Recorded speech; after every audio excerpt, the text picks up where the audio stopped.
Hello everyone, myself Ramneet Kumar Singh and I am teaching you heat and mass transfer for your GATE examination. So how are you my dear students? Hope you are doing well with your subject and this topic which I am going to cover today, that is your heat exchangers, and it is much important for your GATE. Okay.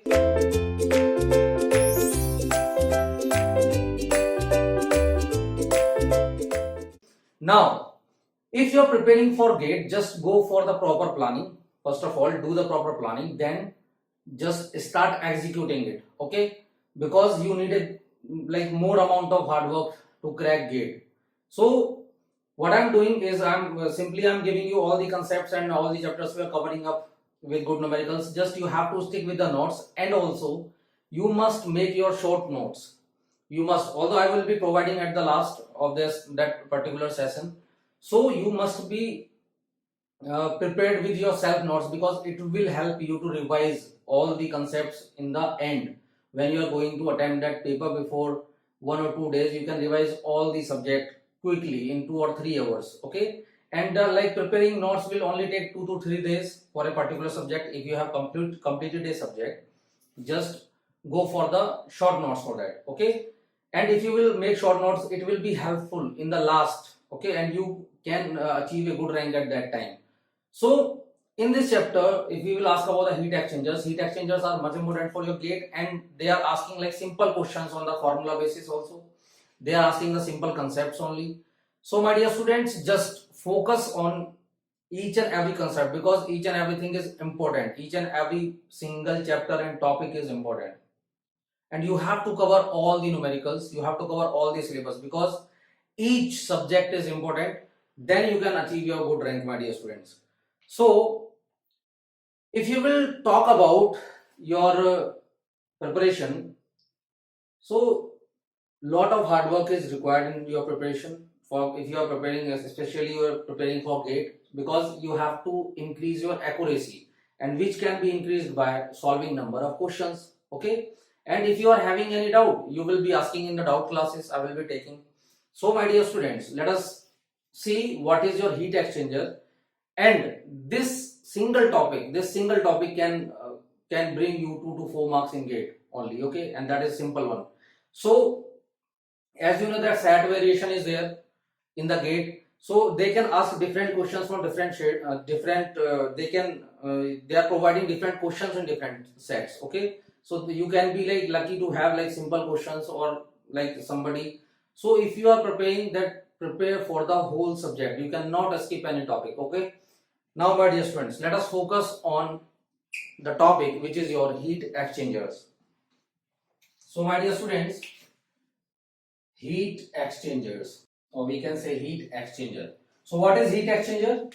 Generally you have seen number of examples in your day-to-day life. Okay, maybe if you have like using your refrigerator, there also we are using tubes or some kind of tubes on the outside of the, like at the behind of the refrigerator we have some tubes. Okay, and you may have seen the chimneys available, chimneys in the power plants. Condensers you may have seen, if you have visited or you have seen from the outside only, like steel plants, they are also having some condensers. So there is also like some exchanges going on. What is happening, let us see. Now when you will see, then you will analyze that heat exchangers are like much important for your industry, and they are playing a very vital role in your industry. So they do, generally what they do, they just exchange heat. They just exchange heat by some means, or this can be like direct heat transfer, indirect heat transfer. So we will study each and single topic, you don't have to worry, and you have to cover that full video also and full lecture series also, so that you will be able to get, and this video will be like much beneficial for you, because I will be taking that to the different level. I will be taking things from the basic to the advanced level also. So just we will make the concept slowly. Let us see, let us understand what is your heat exchanger. So my dear students, we can say heat exchanger is a device. Heat exchanger is a device which is used to, or we can say device used for transferring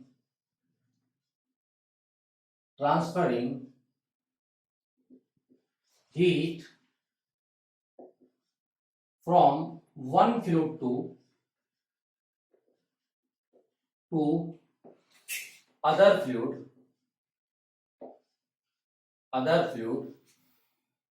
and one form to other fluid with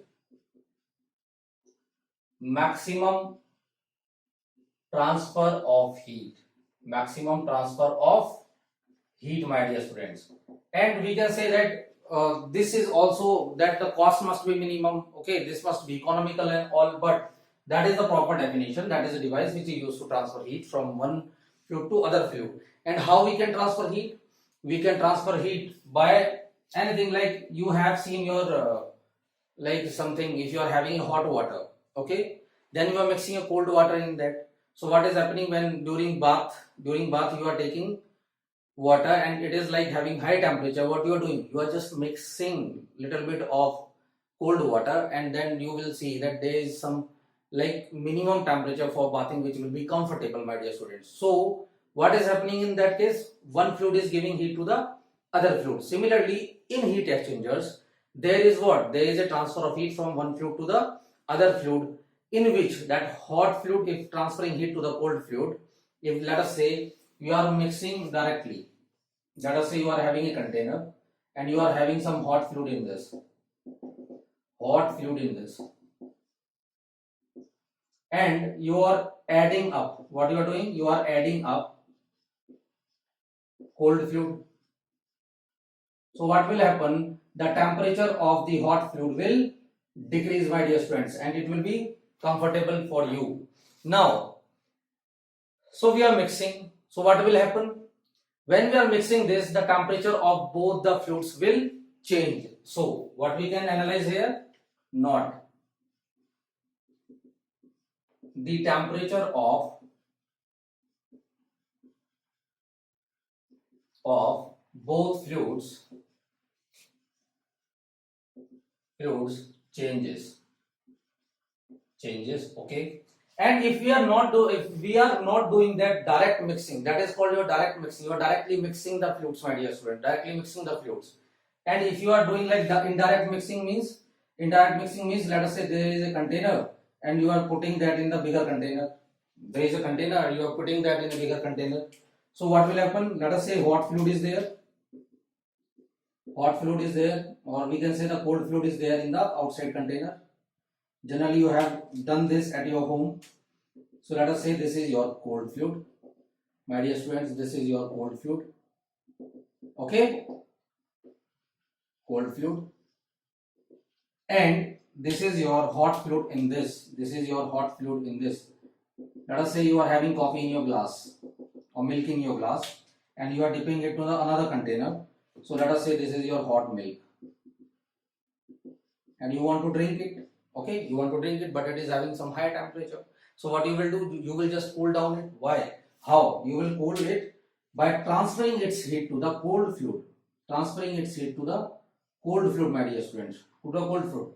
But in this case, there is no direct contact, there is indirect contact. How? First of all, there will be heat transfer in this particular wall of this small container. There will be some heat transfer in this, yes or no? So if you will see this wall, there will be some heat transfer, and you have seen conduction. So there will be some heat transfer by conduction first of all. Then it will be by first of all this will be convection, and then inside first of all this will be convection. Then inside there will be conduction. Again there will be convection. So like this there will be some heat transfer. And temperature of both the fluids will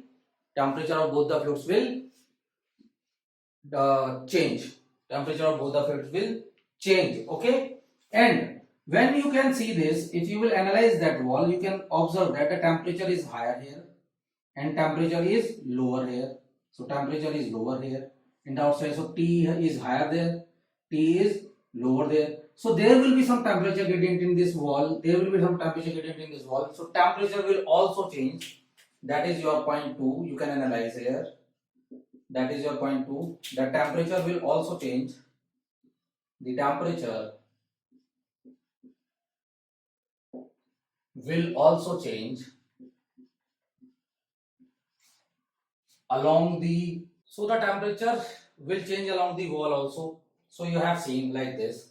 So if you will see heat exchangers, in heat exchangers there will be these both phenomena. They can be like some direct heat transfer, they can be like some indirect heat transfer. When they are using some separating material for this. They are using for what? A separating material. Separating material. Okay, and this class is I have just taking for your basics. Okay, if you know basics, then you can skip this class. Okay, now my dear students, when you are reading the heat exchanger, so how we can take, like if you have seen examples, I'm telling you right now, examples you can take what? Examples, there are number of examples for this. So you may have seen the radiator of your car, radiator of your car. You may have seen preheater, you may have seen economizer, you may have seen superheater, you may have seen evaporator in your fridge, in the refrigeration. So my dear students, you may have seen this, and there also some these are also used in chilling plants, and chilling plants, that is we can say for milk plants, and these heat exchangers are also used in gas turbines, my dear students. So there are number of examples for heat exchangers, there are number of examples. So if you have seen this, let us see how we can classify them. Let us see. So let us see that heat exchangers, how we can classify them. So let us see how we can classify our heat exchangers. Okay, let us see. So heat exchangers can be classified as heat exchangers. Let us see the classification of heat exchangers.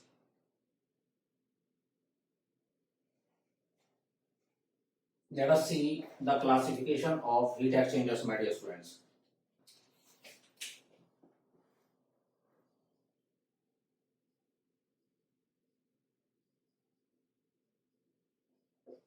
Of heat exchangers.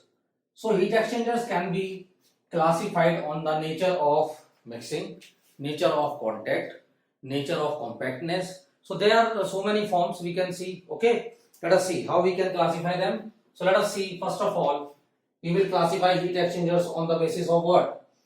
First of all, we will classify, let us say A, on the nature of, on the basis of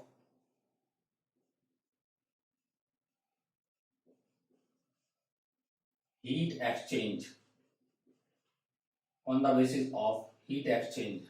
Okay, now on the basis of heat exchange, there can be two types of heat exchangers. Number first will be, or we can say number first will be your, on the basis of this, number first will be your direct contact type, direct contact heat exchangers, and number second will be indirect contact, indirect contact. So my dear students, in the direct contact heat exchangers, what we generally do, we just mix the fluids. So mixing of fluids, or we can say mixing of hot fluid with cold fluid is done. Okay, so we do the mixing in the direct contact. So let us see how we can see the direct contact heat exchangers. So in the direct contact heat exchangers, we are directly mixing two fluids, my dear students. We are directly mixing two fluids.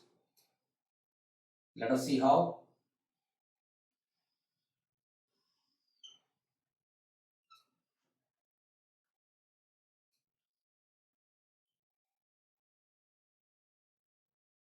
Okay, this is your what? This is your direct contact heat exchanger, my dear students. This is your direct contact heat exchanger. So in this, what you will do?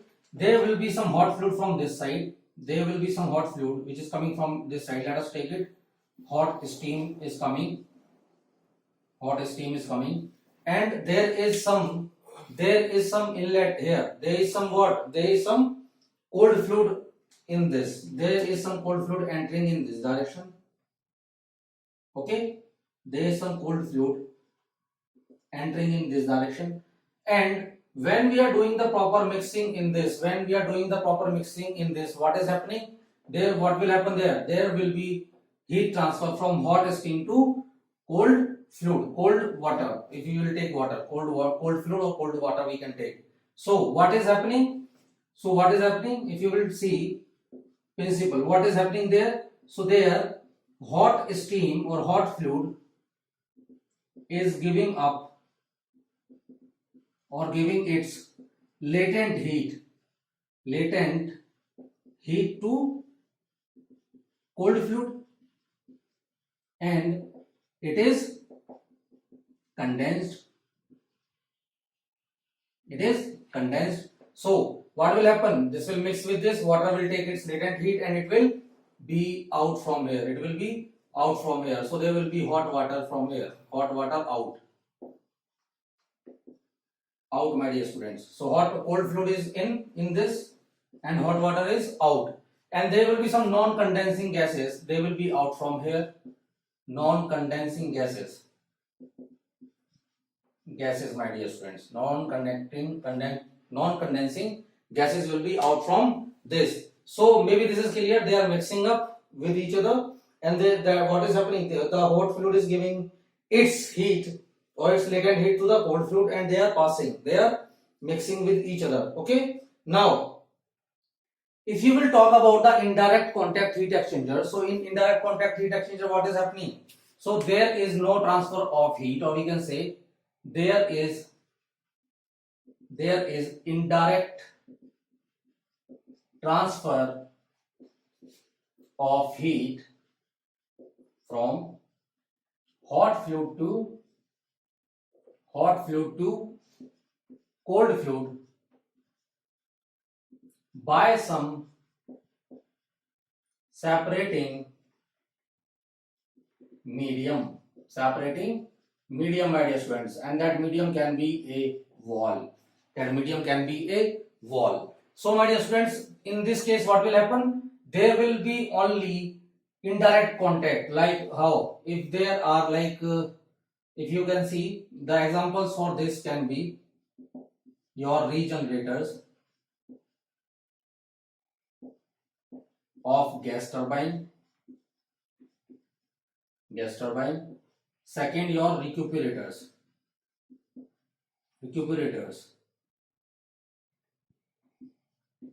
So my dear students, again, regenerators of gas turbine, what will be there? So there will be some like two tubes, okay, and another tube will be like this.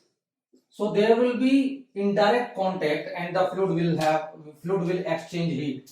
Let us see if this hot fluid is there inside this the inner tube, and cold fluid is there outside this, and there will be some heat transfer like this. Okay, so there will be indirect contact, and due to indirect contact there will be heat transfer.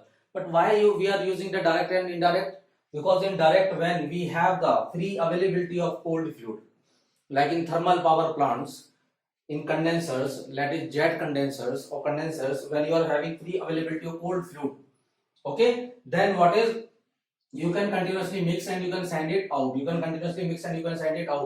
But when we do the direct mixing, there are some disadvantages for this, because there will be like falling will be there, corrosion will be there, like this there will be problem, and that cold fluid can be dirty, and it can destroy our clean fluid which is going into the turbine. Maybe if you have seen the thermal power plant.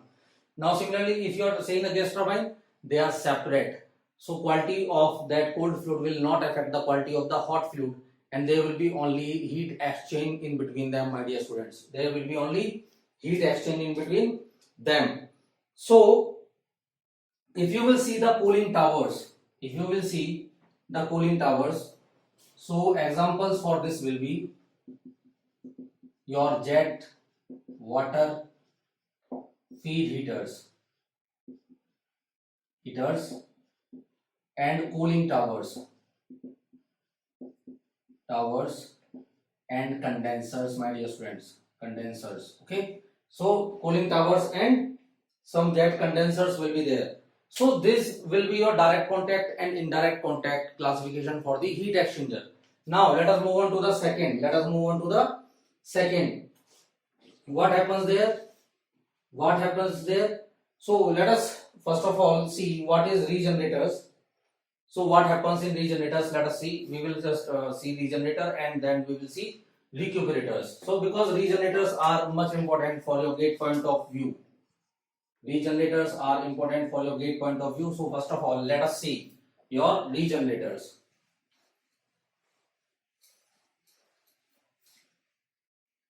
So let us see your regenerators.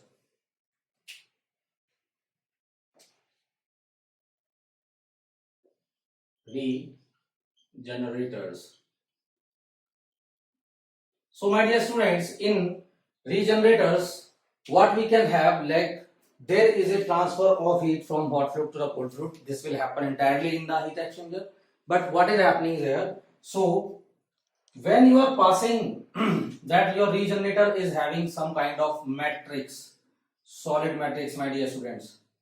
Your regenerator is having some kind of, let us say, matrix. Okay, let us say this is your regenerator, it is having some kind of matrix. So what will happen if you will supply cold your hot fluid to this, or if you will supply, let us say you are supplying hot fluid from here and you are supplying cold fluid here. Let us see how it is working. So what is happening, the tubes are there inside this and there is some solid matrix. So what will happen when fluid will come in, let us say hot fluid, and this matrix can also rotate, my dear friends. This matrix can, in some regenerators, this can also rotate. So what is happening when hot fluid is coming in, or you can say that hot fluid is coming in and going from this, and hot fluid out, let us say. I am assuming that this is happening like this. Let us say cold fluid is there, coming, and it is going like this. Cold fluid is coming out. So one student may ask me, sir, you are talking about a matrix, but what this matrix really do? So what does this do is, just when you are passing a fluid from this, when you are passing a fluid from the regenerator, what is happening? There is a matrix and matrix will store heat. Matrix will store heat alternately and supplies to the cold fluid. So let us say this fluid is coming in this, then this matrix is, these are some solid particles, we can say. These are some what? Solid particles, my dear students, solid particles. So what will happen? This hot fluid will come inside, then matrix will take its heat and absorb it. It will extract the heat from the hot fluid, and after some time, when we will supply the cold fluid, this will provide its heat to the cold fluid, my dear students. So what this matrix will do, my dear students? What this matrix will do?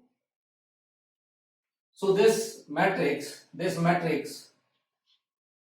what it generally do, what? It extracts the heat from cold fluid, heat from the hot fluid, then it stores it and delivers alternately to the cold fluid, my dear students. So this will do like this. So in this case, what will happen? We are just taking the heat from the hot fluid and supplying to the cold fluid, my dear students. So regenerators are like you have seen in the IC engines. IC engines maybe you have seen, number first. Then second is your gas turbines. Gas turbines, my dear students. Second is your gas turbines. And also you have seen them in blast furnaces. Also you have seen in blast furnaces. That is open hearth heaters. That is your open hearth air heaters. So my dear students, this will be like this. Regenerator will work like this. Okay. Now let us see. And what recuperators will do? Recuperators will do. Let us see what recuperators will do. So we have seen. So what we can say is these. If I am using a matrix, the heat capacity is more. Okay. And these are more efficient. These are more efficient. And my dear students, these are more efficient. And there will be like less weight to per kilowatt ratio, less weight to per kilowatt ratio. Now let us move on to the next topic, which is your recuperators. So let us see recuperators, my dear students. So in recuperators, that is your B. In recuperators, theory is most important. I am telling you why. Because if you will don't know the theory, then you cannot easily understand the concept, my dear students. So in recuperators, what is there? There is a transfer of transfer of heat, or we can say energy, heat, from hot fluid to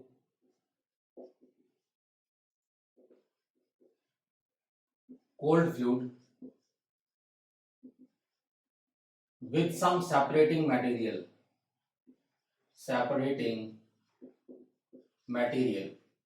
Okay, with some separating material, my dear students. So you are using a separating material, and this can be a wall or pipes or tubes. So you are using tubes, pipes or wall to transfer heat from hot fluid to the cold fluid. Now let us see, my dear students, when you are using this. So examples for this is, I think this is simple, and we will be reading all this in this particular chapter. Like your economizers are there, your evaporators are there, air preheaters are there.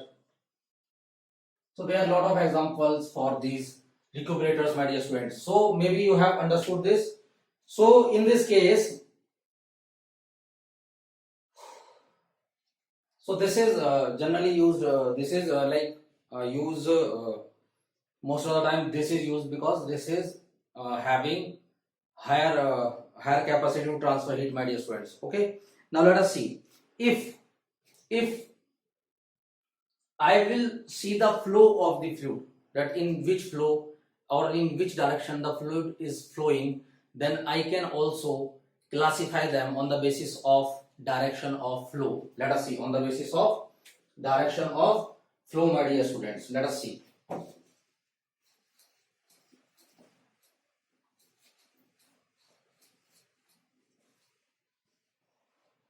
So classification of heat exchangers can be done on the basis of what? On the basis of direction of fluid flow. So let us see on the basis of, or depending on the direction of flow. So depending on the direction of flow, that is, take your B, that is depending on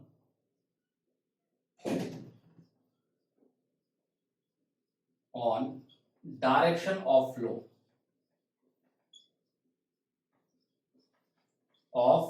flow my dear students.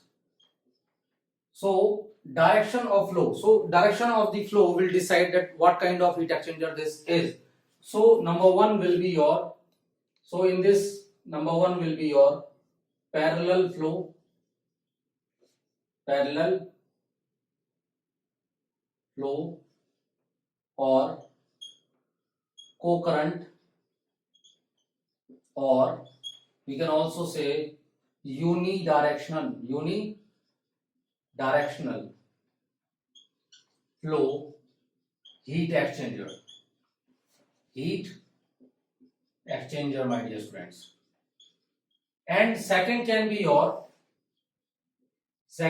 your counter flow heat exchanger, or we can also say this counter current, or we can also call this counter current, my dear students. And number third will be your cross flow heat exchangers, and in this the direction of flow will be perpendicular. So first of all, let us see what are parallel flow heat exchangers and counter flow heat exchangers. So in parallel flow heat exchangers, direction of fluid flow, so in this case direction of fluid flow, or two stream we can say, or two fluid streams is same, my dear students. So direction of flow in this case will be same. They will be having the same direction like this, or they will be having the same direction in the opposite direction like this. So, but in counter flow, direction of one fluid is opposite to direction of other fluid. So fluid flow will be, the two stream will be in the opposite direction in this case, and this will be how? This will be like, if one fluid is flowing in this direction, my dear students, then another fluid, that is, let us say F1, this is F1, this is F2. So like this, they will be different direction and they will be same direction, F1, F2, F1, F2. Okay, fluid 1 and fluid 2. So my dear students, like this there will be something. Let us see it thoroughly how it is, how there is some heat transfer. So if you will see your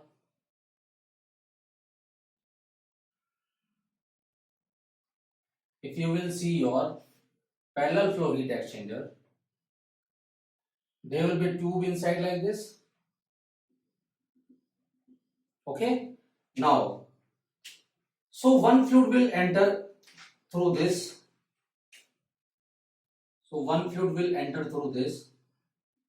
Let us say this is your cold fluid inlet. So cold fluid will be in here and cold fluid will be out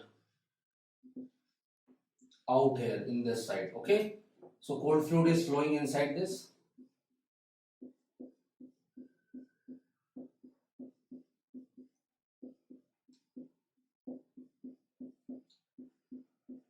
So my dear students, inside this tube the cold fluid is flowing, and in the upper one there is another tube in which the hot fluid is flowing. There is another tube in the upper one.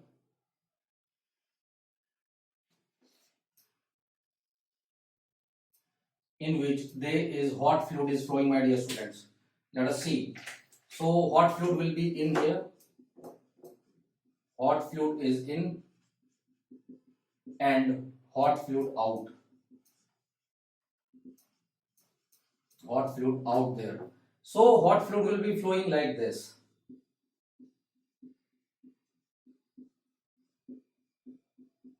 And then it is coming out from there.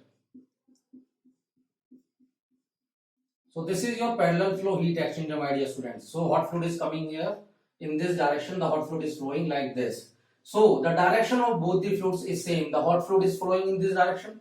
The cold fluid is also flowing in this direction. Let us take the temperature of the hot fluid is TH1. Let us take the temperature of the hot fluid out is TH2. Let us take the temperature of the cold fluid here is TC1, and temperature at the outlet of this tube is TC2 for the cold fluid. So how we can see in this direction what will happen? This fluid will transfer heat, that hot fluid will starts transferring heat to the tube, and from this tube wall then again there will be heat transfer to the cold fluid, my dear students. There will be again heat transfer to the cold fluid like this. So what will happen? It will slowly will provide its heat. Hot fluid will provide its heat to the cold fluid, my dear students, and the temperature of the hot fluid will decrease. Let us see. If this is length of, if let us take that is x direction, and in x direction there is a length of this heat exchanger. Length of heat exchanger, my dear students. So hot fluid is having this. Let us make a profile of temperature with length. So that I am taking temperature T here, and I am taking that x, that is your length of heat exchanger. Length of heat exchanger. So what will happen, my dear students? The temperature of the hot fluid will decrease. Yes, the temperature of the hot fluid will decrease, and temperature of the cold fluid will increase. Let us see. So the temperature of hot fluid is decreasing along the direction of x. So temperature of the hot fluid is decreasing. Okay, let us see. And temperature of the, so T, this is entering at TH1 and coming out at TH2. So similarly the hot fluid will gain heat, and the temperature of, sorry, cold fluid will gain heat, and temperature of this will start increasing like this. So let us say if it is entering at TC1, then it is coming out from the tube at TC2, and there will be heat transfer, Q transfer like this. So there will be heat transfer like this. So you will be having all this basic knowledge in the all upcoming derivations, or we will see what will like these will be used. These are the basics, so remember them. Now what happens in the counter flow, my dear students? If we will see counter flow, there is the direction of the fluid flow is opposite, we know. So let us take, if this is your inner tube having cold fluid, this is your inner tube which is having, let us say, your cold fluid. Okay, so cold fluid is flowing in this. Let us take cold fluid in, and in this direction, my dear students, and cold fluid out, Let us take a temperature of this is TC2, and the temperature of this cold fluid is TC1 here. So what is happening? Now the other fluid will flow in the opposite direction. Let us see how. So the hot fluid will flow in opposite direction.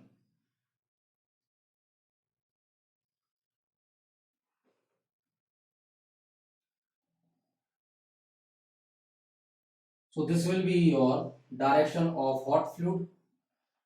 So cold fluid is flowing in this direction, my dear students, in this direction,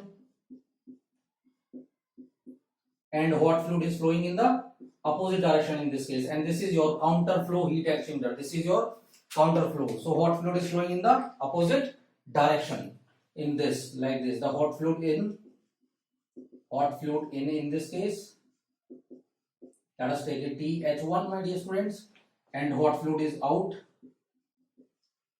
In this case, hot fluid out. Let us take it TH2. So now hot fluid is flowing like this. So the direction of the hot fluid is opposite to the direction of the cold fluid. So if I will see the temperature versus length graph of this, if this is the length of heat exchanger in this direction, let us say x is the length in this direction with along the length of the heat exchanger. This is called your length of the heat exchanger. So what will I see? Let us see. So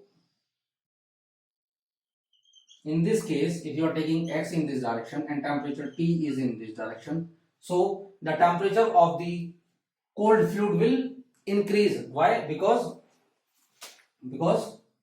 that hot fluid is transferring its heat first of all to the conduction to this tube, then it is giving its heat to what? To the cold fluid, my dear students. So hot fluid and cold fluids are exchanging heat, and the temperature of the hot fluid is decreasing along what? Along the this direction, or along the this direction. Let us see. So temperature of hot fluid, let us say, decrease, and we are taking cold fluid in this side. So let us take it Tc1. This will be your Tc1, and we are taking TH2 there. That is, let us say, TH2 this side. So what will happen? The temperature of the cold fluid will increase, and also the temperature of the hot fluid will decrease. So this will be like this, my dear students. Or if you will reverse the direction, then you can have the temperature of the cold fluid will decrease in this direction. The temperature of the cold fluid will decrease in this direction, and temperature of the hot fluid will increase in this direction. Increase in this direction when this is your opposite flow. Now this will be the case like this. So this is TH1. So let us say space is not there. So let us reverse the directions. Let us reverse the, or let us take this only. So this will be your Tc2. Let us take it, that is your Tc2. So the hot fluid temperature, cold fluid temperature is increasing, and let us take it, this is your TH2 in this direction. The temperature of the hot fluid is decreasing in this direction, and let us take it, that is your Tc, that is TH1. TH1. Or if you will take the opposite direction, the graph will be something like this. If the cold fluid is flowing, hot fluid is flowing in this direction, and cold fluid is, that is your hot fluid, and this is your cold fluid. So you will have the graph like this, something like this. That this will be TH2, because hot fluid is flowing in this direction from TH12, and this will be your TC12, TC2, my dear students. So like this, if the flow is opposite, that cold fluid is flowing in this direction and hot fluid is flowing in this direction, then this will be the graph for this, my dear students. Okay, and this will be taken as like the temperature difference at this level will be what? This will be delta T2, and this will be given by TH1 minus TC2, and let us take temperature difference at this case will be delta T1, and this will be taken as TH2 minus TC1. Similarly, we can take a temperature difference here also. So this will be your delta T2, and this will be TH2 minus TC2, and similarly here delta T1 will be this.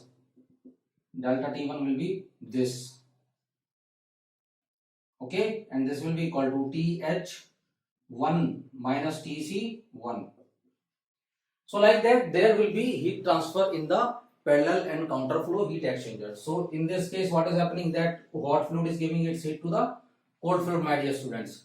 Now let us see cross flow heat exchangers. So let us see cross flow heat exchangers. Hope this is clear up to now. Let us see the third one, which is your cross flow heat exchangers. So in cross flow heat exchangers, what is happening? The direction of flow is perpendicular to that direction of both the fluids. That is your cross flow heat exchanger. Let us take it, cross flow heat exchanger.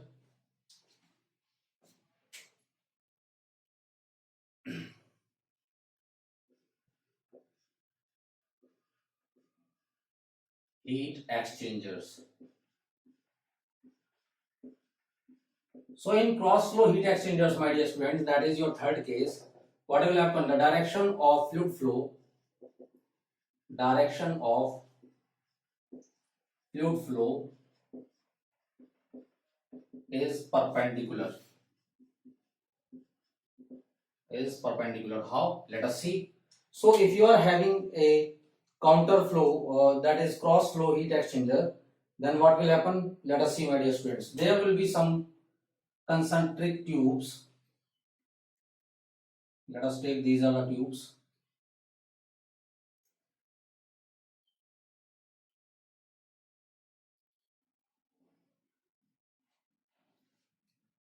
So let us say these are the tubes, and in these tubes, let us say cold fluid is flowing.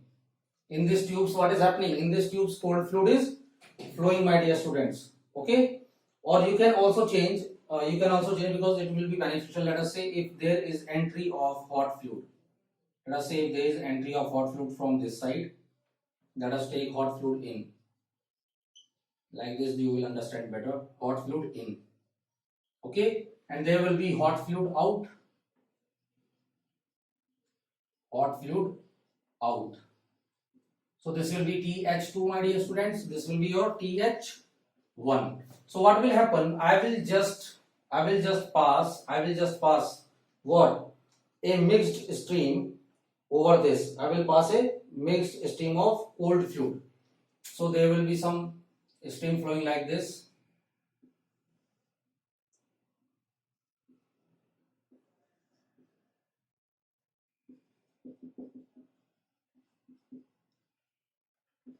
Of cold fluid. So cold fluid will be in from this side. Let us take it TC1, and cold fluid will be out from here. That is TC2. Cold fluid out, my dear students. Cold fluid out. And in some cases we also use what? We also use your baffles in this case. In some cases we also use some baffles. So what they will do? They will just increase the turbulence so that there will be much heat transfer. There will be more heat transfer in this case. So in some cases also, if let us say these are the tubes, we are using baffles. Let us see how. If these are your tubes, my dear students,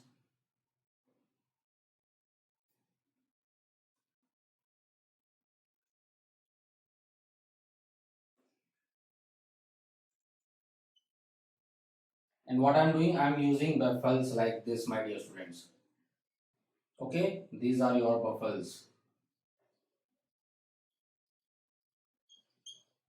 and unmixed stream will be sent to this, the direction of this, my dear students. So hot fluid will be this, like let us say if the direction of hot fluid is this, hot fluid is going like this, that is, let us take in, and hot fluid is out, there is out. So what will happen? The temperature will be almost what? Uniform here. The temperature will be almost uniform in these cases. Temperature of fluids, or we can say temperature difference of both fluids,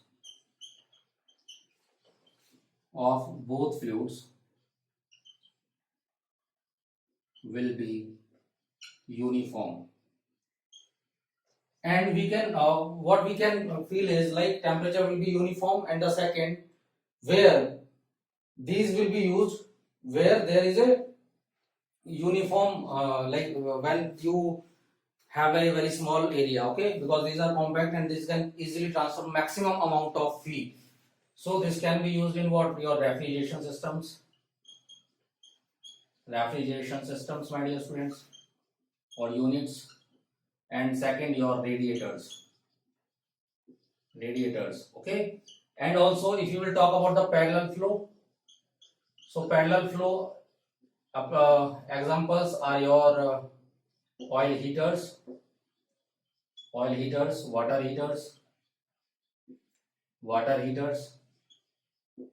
okay. And parallel flow are rarely used. Why rarely used? We will see in the upcoming videos. Rarely used because of more area, because of large area requirement, my dear students, large area requirements. So let us move on to the next one, which is your based on your construction details, design and construction details, my dear students. So let us discuss the third case, which is your depending on the design features, okay, design and construction features. So this will be, my dear students, number first will be your concentric tubes, okay, in which there will be a shell and there will be number of tubes, and in these number of tubes the fluid will be flowing, and inside the cell the fluid will be flowing. So there will be indirect contact, okay, there will be indirect contact, and what will happen? The hot fluid will transfer its heat to the cold fluid. Let us see the first one, which is your concentric tubes. That is one pass and two tubes pass. Two tube pass. One shell pass and two tube pass. So in this, what is happening? This is the outer is your shell, okay? And what we are doing? We are forcing that cold fluid into the shell. We are forcing the cold fluid into the cell and forcing that hot fluid inside this tubes, okay? So hot fluid is forced into the tube, and then what is happening? We are using some buffles. So these are called your buffles, my dear students. These are buffle plates, which are used to increase turbulence, and hence they increase heat transfer, and also increases effectiveness, my dear students. Effectiveness they also increases. So these are buffers. So what is happening? The cold fluid is coming like this, and then these buffers are providing direction for the flow of fluid. So they are also, what is the work of this? They are providing direction, my dear students. The buffers are providing direction. So what is the principle in this case? In this case, what is happening? You can see principle for heat transfer in this case is that one fluid is forced into the shell, and this transfer heats to cold fluid by what? By cold fluid through tubes, my dear students. So principle is that what? That we are forcing one fluid to this, and when we are forcing one fluid through the bundle of tubes enclosed by a shell, when we are forcing this bundle of tubes, these are the bundle of tubes, my dear students. These are some bundle of tubes.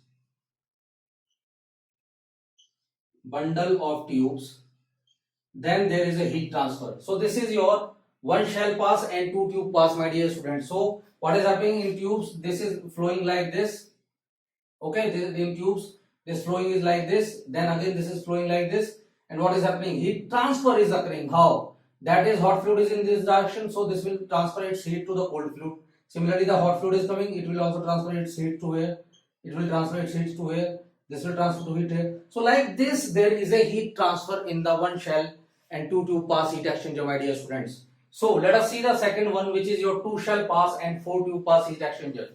So this is your that is like your tubes we are using. These are the tubes in which there is a flow. My dear students. And what is I am using is, in two shell pass and four tube pass heat exchanger, what I am doing is I am forcing hot fluid from the upper side like this. This is your hot fluid, and this is coming to be like this over the tubes, and buffels are changing the direction of the fluid. Buffels are changing what? Direction of the fluid. They are increasing the turbulence. They are distributing that hot fluid into number of small tiny molecules, and what is happening then? It is increasing the area of heat transfer, due to which what is happening? More heat transfer is occurring inside this. So this will be something like this. So there will be some heat transfer like this, and cold fluid will be out from here, my dear students. Cold fluid will be out from here. And these kind of heat exchangers are used where you need high effectiveness, my dear students. Where you need high effectiveness, my dear students. Okay. So you can use these kind of heat exchangers. There can be another examples like shell and tube types, multi-shell and tube pass. So this can be like, let us say number third will be your shell and tube. We are watching this shell and tube. We have seen. Then number fourth one will be multi-pass heat exchanger. We will be looking at for the in the upcoming videos. So my dear student, this was the case we have seen, and hope you have understood this hopefully. Now let us see the third one. Let us see that is depending on design feature. That was the case third. let us see the fourth case. The fourth case is your what? The fourth case is your physical states of fluid. So the fourth case is your physical states, depending on the physical states of fluid. Let us see the fourth one, depending on the physical states of fluid, my dear students. So the fourth one will be your when depending on the physical states of fluids, my dear students. So in this case we will be having two heat exchangers. This will be there will be like, first there will be condenser, then there will be what? Heat exchanger. So what will be happening in this? Let us see. So the first will be your condenser, my dear students. The first will be your condenser. Let us see. So the first will be your condenser. Let us take, this is your condenser, my dear students, and the second will be your evaporator. Second will be your evaporator. Okay, sir. Then how we are using this? So we can also classify them on what is happening there. There is phase change. Phase change is occurring of one fluid. One fluid. So in the both the cases, my dear students, the phase change is occurring in the one fluid. So let us see what is happening. So when we are doing, if you will see the condensers, now I am directly doing this. So this will be what? So there will be some hot fluid will change its temperature, or cold fluid will change its temperature. So one of the fluid will undergo one of the fluid will undergo phase change, my dear students. Let us see how. So if let us say this is your hot fluid, let us take it hot steam. This is your hot fluid. So this is entering at TH1 inside the tube and getting out here at TH2. So this is undergoing phase change. That's why the temperature will be constant, my dear students. The temperature will be constant and it will provide its latent heat to the cold fluid, my dear students. So it will provide its latent heat to the cold fluid. So the temperature of the cold fluid will increase. So if this is the length of the heat exchanger, my dear students, this is the length of the heat exchanger, the temperature of the cold fluid will increase from TC1 to TC2. So what happens in the evaporators? Let us see. In the evaporators, the cold fluid will undergo your phase change. So let us take, I am taking this. This is entering at TC1 and this is coming out for at TC2. So the cold fluid is undergoing what? Phase change, my dear students. Now, what will happen to the hot fluid? The temperature of hot fluid in this case, what will happen? The temperature of the hot fluid will decrease. Okay, will decrease in the direction of X. That is your length of heat exchanger. So the temperature of the hot fluid will decrease in this direction, my dear students. That is your TH1. That is your TH2. So like this, there will be heat transfer and the hot fluid will transfer its heat to the cold fluid, my dear students. Similarly, here the hot fluid will transfer its heat to the cold fluid. Okay, and that will be your latent heat, my dear students. Latent heat they are providing. Latent heat. The principle is the one fluid is providing latent heat to the another fluid. Okay, and like this, there will be some classification. Now let us see the most important. These are based on the construction details, my dear students. Based on the construction details. Let us see. Now, if you will see, on the basis of the construction details, you will be having, let us see what. So on the basis of construction details, you will be having the fifth one. The fifth case is your what? The fifth case is your what? Depending on the construction details, and that is your compact and bulky, my dear students. That is your compact and bulky. So let us see the last one, which is your compact and bulky.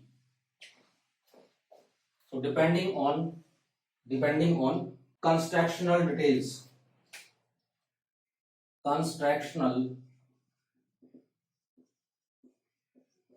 my dear students, construction details.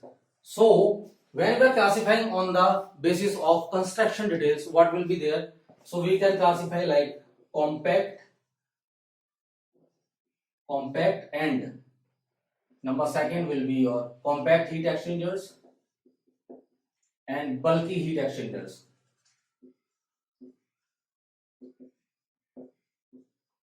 And these are classified on the basis of area density, my dear students. Area density. So what is your area density? This will be V by A, that is volume of particular heat exchanger to the area of that particular heat exchanger. So what is area density? That is represented by your beta. If beta is greater than 700 meter cube per meter square, that will be 1 upon meter, then this will be a compact heat exchanger. And if beta is less than 700 per meter, then this will be your bulky heat exchangers, my dear students. So in the case of, if you will see radiators, so radiators are having beta is equal to 1000 per meter. And if you will see human lungs, my dear students, you are having human lungs. This is also transferring heat from blood to the air which is coming out from your lungs. Okay, which is coming out from the lungs. It is also working like heat exchangers. How? We are sucking the cold air. That cold air is taking heat from the blood, okay, through the lungs, and it again transferring to the surrounding. Okay, we are exhaling the hot air, my dear students. Okay, so the area density will give you the concept that how we can classify that compact and bulky heat exchangers. Okay, so the human lungs area density is up to 20,000, my dear students, per meter. 20,000 per meter. So that means that if volume is this much, then lungs are providing more area. Lungs are providing more area for heat transfer. So my dear students, if area will be more, then what will happen? Compared to the volume to the area, so lungs are providing more area. Okay, now in the small area of lungs, or in the small volume of lungs, we are having what? That will be V by A. That will be A by V, my dear students. That is area density. That is A by V, my dear students. This will be A by V. That is the surface area. So we can directly define. Let us say beta will be your area, surface area for heat transfer. Surface area available for heat transfer divided by volume. So this will be beta is equal to AS upon V. So this will be meter square by meter cube will be 1 upon M. So the unit will be 1 upon M, my dear students.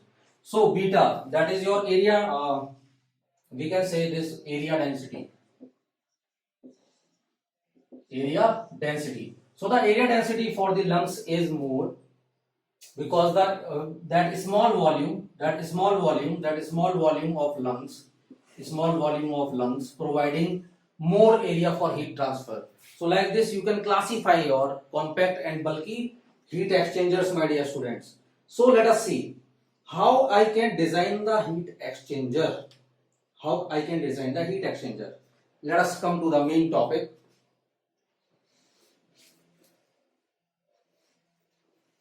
Let us see the analysis of heat exchangers.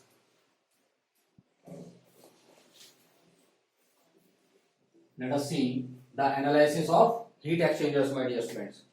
So,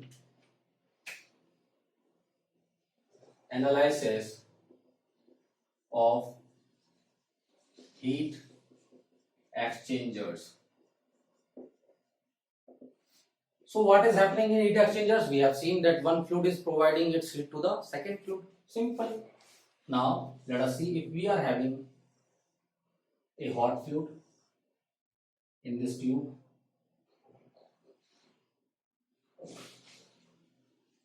Okay, and again we are having a cold fluid on this tube, or we can take any like simple case we should consider. Let us say that the hot fluid is out and parallel flow heat exchanger case.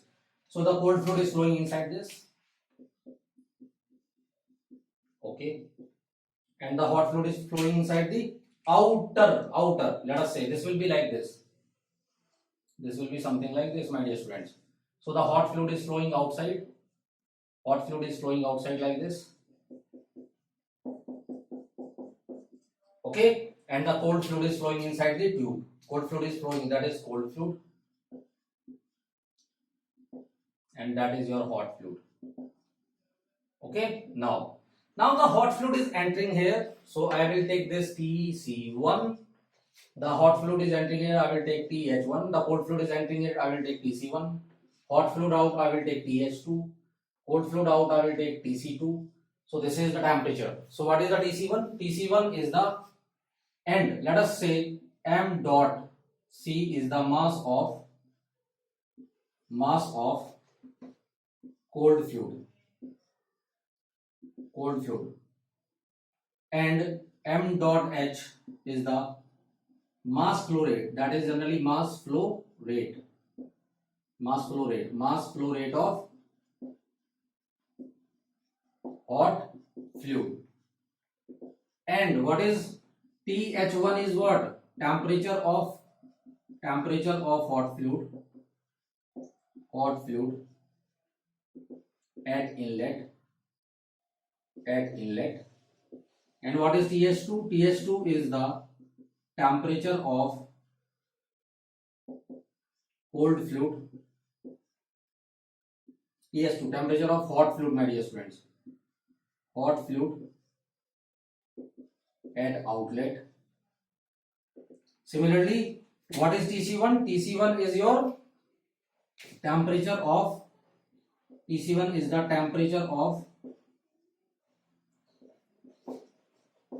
cold fluid at inlet. Temperature of cold fluid at outlet. Let us take CC is the specific heat of cold fluid, and CH is the specific heat of hot fluid, my dear students. Hot fluid. Okay, now these are the parameters we will be using in this particular analysis.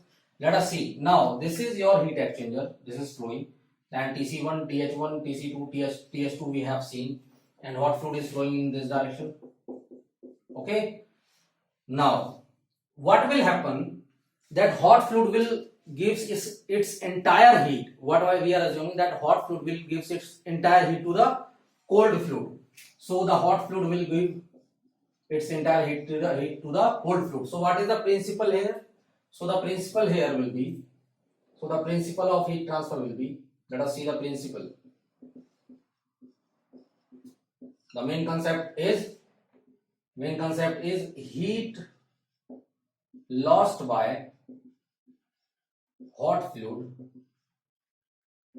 is equal to heat gained by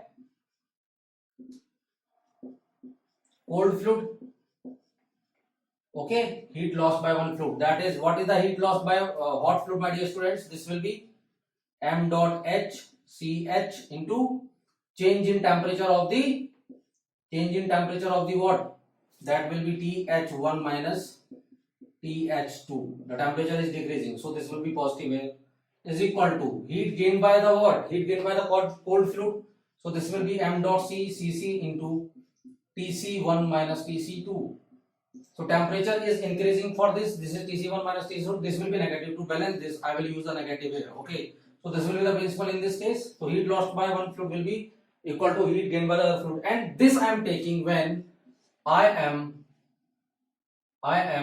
insulating our heat exchanger heat exchanger from surrounding. I'm taking the adiabatic condition in this case, my dear students. Okay, so this will be this. So now how I should design the heat exchanger so that there will be maximum heat transfer. Let us see how I should design this. So my dear students, how I should design it so that there will be maximum heat transfer. So we have seen this. Let us see. So I have to design a heat exchanger now, and I am doing the analysis of heat exchangers. So this will be what? Let us see. So if I will consider this case, what will happen? Let us say some cold fluid is there inside and hot fluid is outside. So if I will see the heat transfer in this case will be given by Q is equal to delta T by R thermal. Okay, delta T by R thermal, and heat transfer will be maximum when R thermal will be minimum. So for maximum heat transfer, maximum rate of heat transfer, we should say rate of heat transfer, maximum rate of heat transfer, thermal resistance must be less or must be minimum. Okay, thermal resistance must be minimum. Let us see the thermal resistance now. So if I will consider this case, then there will be some resistance like this. So there will be, my dear students, some convection resistance of the cooled fluid. Let us say this will be R convection 1. Okay. Again, there will be some transfer or there will be some thermal resistance for the pipe or tube I am using, because this tube is something like this. Let us take this is your inside radius Ri. Let us take this is outside radius R naught. So what we are having, that inside radius and outside radius. So this is, if this is having some thermal conductivity K and this is a cylinder, so what I will have some thermal resistance, and which will be given by R conduction. So conduction will be occurring inside this tube. So conduction will be occurring inside this tube, my dear students. Yes or no? So conduction is occurring. Okay. Again, then there will be some convection. Inside there is convection heat transfer, and then after this tube there will be again convection heat transfer plus R conduction plus R convection 2, my dear students. R convection 2. Now what is R conduction 1? R conduction 1, if let us take Hi is the heat transfer coefficient for the inside fluid, that is cold fluid, I am taking Hi. For the hot fluid I am taking H naught. For the hot fluid I am taking H naught. For the outside, so this will become 1 upon Hi multiplied by inside area, my dear students. Inside area Ai plus what will be our conduction? This is your what? Tube, and for tube you can consider it what? You can consider it a cylinder, my dear students. So this will become what? Ln of R naught by Ri, ln of R naught by Ri divided by 2 pi KL. Okay, this will be the resistance for the cylinder plus 1 upon H naught A naught, my dear students. H naught A naught. So now let us analyze. If I will change the, can I change the heat transfer coefficient for the cold fluid or hot fluid? By some forced conditions you can change. Okay, but that is not in my hand. I cannot change both. So I cannot change what? H naught. I cannot change Hi, but I can reduce this resistance. I can reduce the conduction resistance, and for reducing that conduction resistance, let us assume that Ri is equal to R naught. So when Ri will become equal to R naught, what will happen? That Ai will become equal to A naught, my dear students, and that value will become 0, because this is in my hand. I can reduce the thickness for a negligible level so that there will be less conductive resistance and there will be rate of heat transfer will be more. Okay, let us see now what will happen. Let us see. So I will reduce this, so the total resistance will be left with how much? This will be left with 1 upon Hi Ai plus 1 upon H naught A naught, my dear students. 1 upon H naught A naught, my dear students. So I have done this. When your area is equal, almost equal, when the radius is almost equal, my dear students. Okay. Now this is R thermal. What is the total heat transfer, my dear students? The total heat transfer is given by Q is equal to U A delta T. U A delta T. That is your overall heat transfer coefficient, you know. That is the area. That is your delta T. So can I take that Q by delta T, which is equal to 1 upon, or this is your R thermal. So this will become Q by delta T will become equal to UA. So I can also write this equation 1 upon UA, which is equal to R thermal is equal to Q by delta T. That will be 1 upon UA is equal to, or UA is equal to something. Okay, that is simple. Let us see. So this will be, I'm taking UA this side. So this will become 1 upon UA is equal to delta T by Q. So this is nothing but your R thermal. So can I put this equal to this? So this will become 1 upon UA is equal to 1 upon HI AI plus 1 upon H naught A naught, my dear students. Now the area is almost similar. We have taken this case. So what area I can neglect? So the remaining overall heat transfer will be left with 1 upon Hi plus 1 upon H naught. 1 upon Hi plus 1 upon H naught. And if we are having two fluids, that is having H1 and another layer having H2. Let us take that H1 is less than H2. H1 is less than H2, or like H2 is greater. That what I am assuming is that outside heat transfer coefficient will be generally more. So this 1 upon more can be neglected. This can be neglected then. So I will be left with 1 upon U is equal to 1 upon Hi. That implies U is equal to Hi. So from here I can conclude that I should design my heat exchanger on the basis of the lower heat transfer coefficient, my dear students, on the basis of lower heat transfer coefficient. So now I can conclude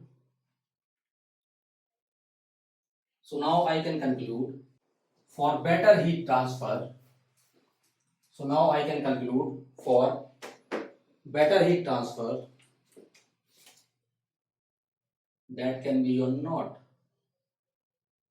for better heat transfer, thermal resistance must be less, must be minimum. So for minimum thermal resistance,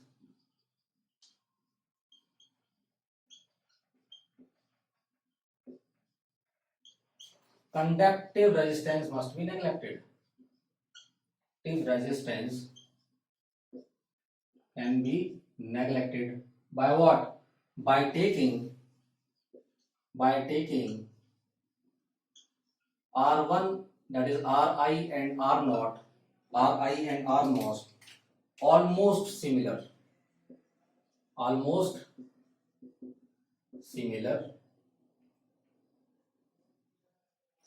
or, and also using a high thermal conductivity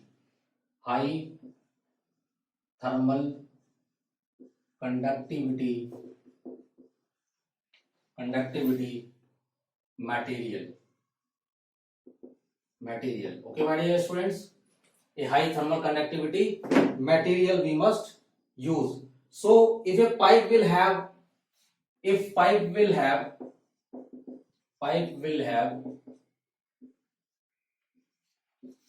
high thermal conductivity, heat flow rate will be rate will be maximum. Okay. Now heat flow rate will be maximum when the pipe is flowing into what? The pipe will be having higher thermal conductivity. So in the second case, if one of the heat transfer coefficient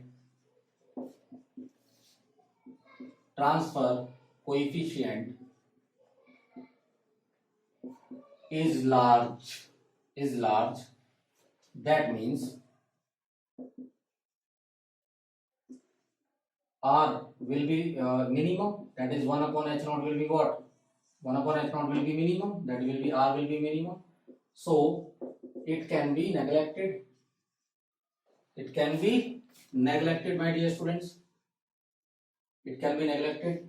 Then what we will take? It can be neglected. So our heat exchanger design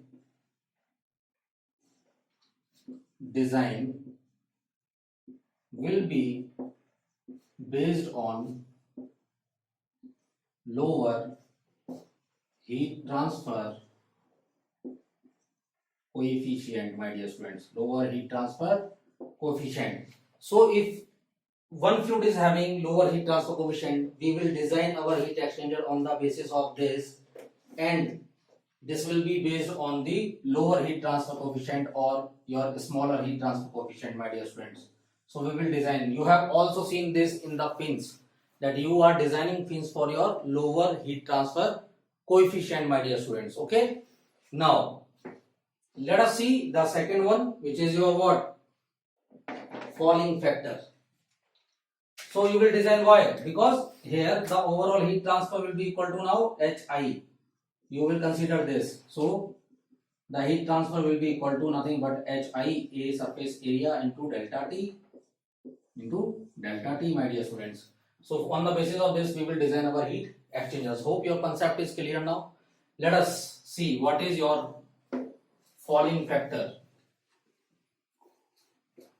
Let us see what is your fouling factor, my dear students. So one or two more question can be asked from this. So you may have seen your tubes or pipes. Okay. Over a period of time, there is some scaling on the inside the pipe or outside the pipe. So what will happen? Let us say there you have seen some kind of scaling like this. Okay, that is your scaling. Some deposition of corrosion and dust and everything like this. So similarly, you will be having like out. So this additional scaling will increase your resistance, my dear students. Okay, this additional scaling will increase your resistance, and when this will increase your resistance, so we have to introduce our fouling factor. So we can say over a period of time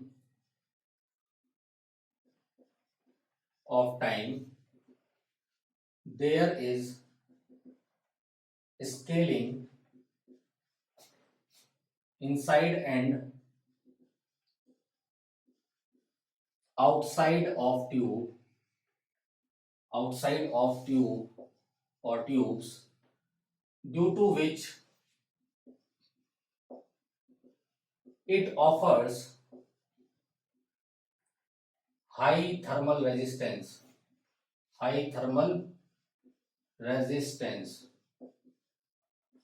and hence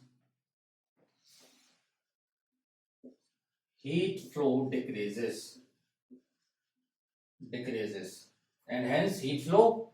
This over a period of time, what happens? They supply some additional resistance. Okay, and when they supply some additional resistance, due to this scale formation, due to this scaling, what will happen? The resistance this will increase.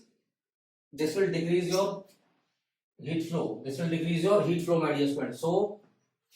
So we have introduced, or we can say so, falling factor is introduced. So falling factor is introduced in this case. Falling factor is introduced. So this will be like resistance offered in the inside. This will be a resistance offered on the outside. So how we can see, how we can take it, let us see. So this will be that falling factor will be given by 1 upon u dirty is equal to 1 upon u clean plus Rf falling. Rf falling, my dear students. So this resistance increases why? So we can have an important note. Due to scale formation,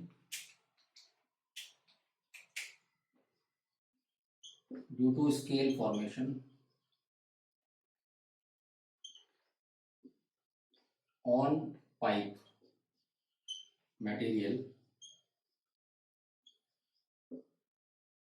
additional resistance occurs.